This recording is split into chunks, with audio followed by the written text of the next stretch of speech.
Hi everyone, this is the recording of me reading the Charlotte's Web passage. You don't have to listen to it if you don't want to. Sometimes it's just relaxing to listen to someone else read, and that way, in case there's words you're not too familiar with, you can kind of hear them and see them in the print for the next time you read the story. So it's Charlotte's Web, not the whole story, just a little passage, written by E.B. White and illustrated by Garth Williams. The barn on the Zuckerman's farm is a lively place. Fern, a girl who lives nearby, loves to visit the barn and watch the adventures of the animals. She has a special fondness for Wilbur, a pig that she helped to raise. Wilbur has lots of friends in the barn, including Charlotte the spider. Templeton the rat can be a nuisance, but he is Wilbur's friend too. Several lambs and a family of geese add excitement to the barnyard where the animals spend their days. Wilbur is still a young pig, and he has a lot to learn about the world around him. Luckily, Charlotte is a wise and patient friend. Wilbur's boast. A spider web is stronger than it looks. Although it is made of thin, delicate strands, the web is not easily broken. However, a web gets torn every day by the insects that kick around in it, and a spider must rebuild it when it gets full of holes. Charlotte liked to do her weaving during the late afternoon, and Fern liked to sit nearby and watch. One afternoon she heard a most interesting conversation and witnessed a strange event. "You have awfully hairy legs, Charlotte," said Wilbur, as the spider busily worked at her task. "My legs are hairy for a good reason," replied Charlotte.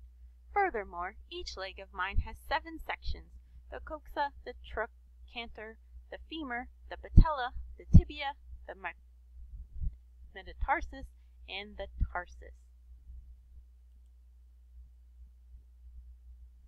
Wilbur sat bolt upright.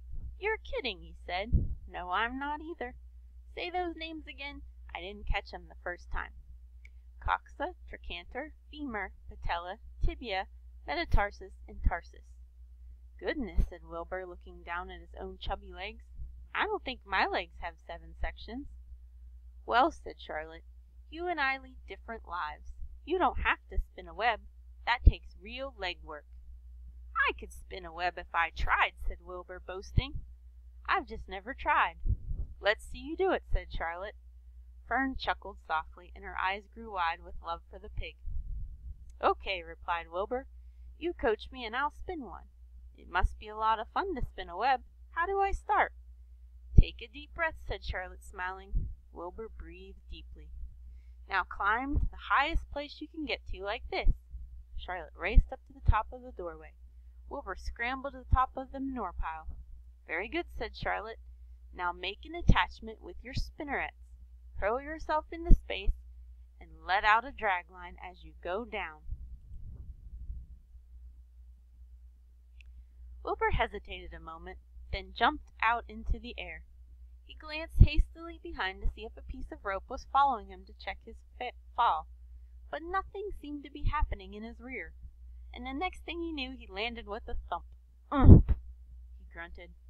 Charlotte laughed so hard her web began to sway. "What did I do wrong?" asked the pig, when he recovered from his bump. "Nothing," said Charlotte. "It was a nice try." "I think I'll try again," said Wilbur cheerfully. "I believe what I need is a little piece of string to hold me." The pig walked out to his yard. "You there, Templeton!" he called. The rat poked his head out from under the trough. "Got a little piece of string I could borrow?" asked Wilbur. "I need it to spin a web." "Yes, indeed," replied Templeton, who saved string. "No trouble at all. Anything to oblige." He crept down into his hole, pushed the goose egg out of the way, and returned with an old piece of dirty white string. Wilbur examined it. "That's just the thing," he said. "Tie one end to my tail, will you, Templeton?" Wilbur crouched low with his thin curly tail toward the rat. Templeton seized the string, passed it around the end of the pig's tail, and tied 2 half hitches. Charlotte watched in delight. Like Fern, she was truly fond of Wilbur, whose smelly pen and stale food attracted the flies that she needed, and she was proud to see that he was not a quitter, and was willing to try again to spin a web. While the rat and the spider and the little girl watched, Wilbur climbed again to the top of the manure pile, full of energy and hope. "Everybody watch!" he cried, and summoned all his strength. He threw himself into the air, head first. The string trailed behind him, but as he neglected to fasten the other end to anything, it didn't really do any good, and Wilbur landed with a thud, crashed and hurt. Tears came to his eyes.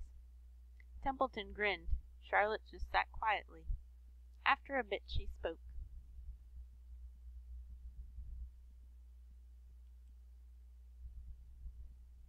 "You can't spin a web, Wilbur, and I advise you to put the idea out of your mind. You lack two things needed for spinning a web." "What are they?" asked Wilbur sadly. "You lack a set of spinnerets, and you lack know-how. But cheer up, you don't need a web. Zuckerman supplies you with 3 big meals a day.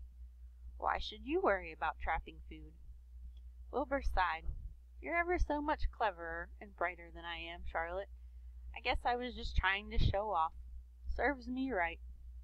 Templeton untied his string and took it back to his home. Charlotte returned to her weaving.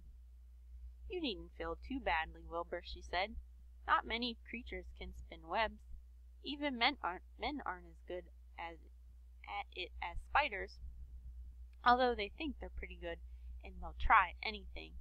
Did you ever hear of the Queensboro Bridge?"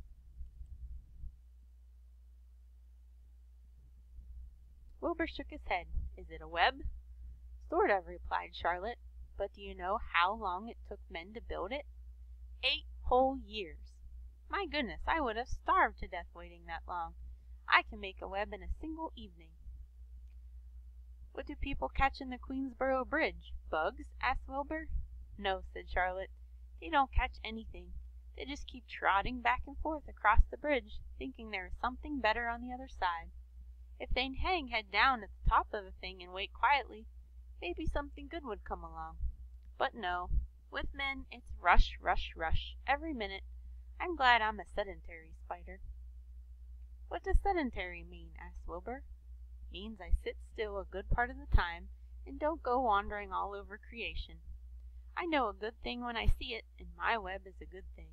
I stay put and wait for what comes. Give me a chance to think." "Well, I'm sort of sedentary myself, I guess," said the pig. "I have to hang around here whether I want to or not. You know where I'd really like to be this evening?" "Where?" "In a forest looking for beechnuts and truffles and delectable roots, pushing leaves aside with my wonderful strong nose, searching and sniffing along the ground, smelling, smelling, smelling." "You smell just the way you are," remarked a lamb who had just walked in. "I can smell you from here. You're the smelliest creature in the place." Wilbur hung his head. His eyes grew wet with tears. Charlotte noticed his embarrassment, and she spoke sharply to the lamb. "Let Wilbur alone," she said. "He has a perfect right to smell, considering his surroundings. You're no bundle of sweet peas yourself. Furthermore, you are interrupting a very pleasant conversation. What were we talking about, Wilbur, when we were so rudely interrupted?" "Oh, I don't remember," said Wilbur. "It doesn't make any difference. Let's not talk any more for a while, Charlotte. I'm getting sleepy. You go ahead and finish fixing your web, and I'll just lie here and watch you. It's a lovely evening." Wilbur stretched out on his side. Twilight settled over the Zuckerman's barn, and a feeling of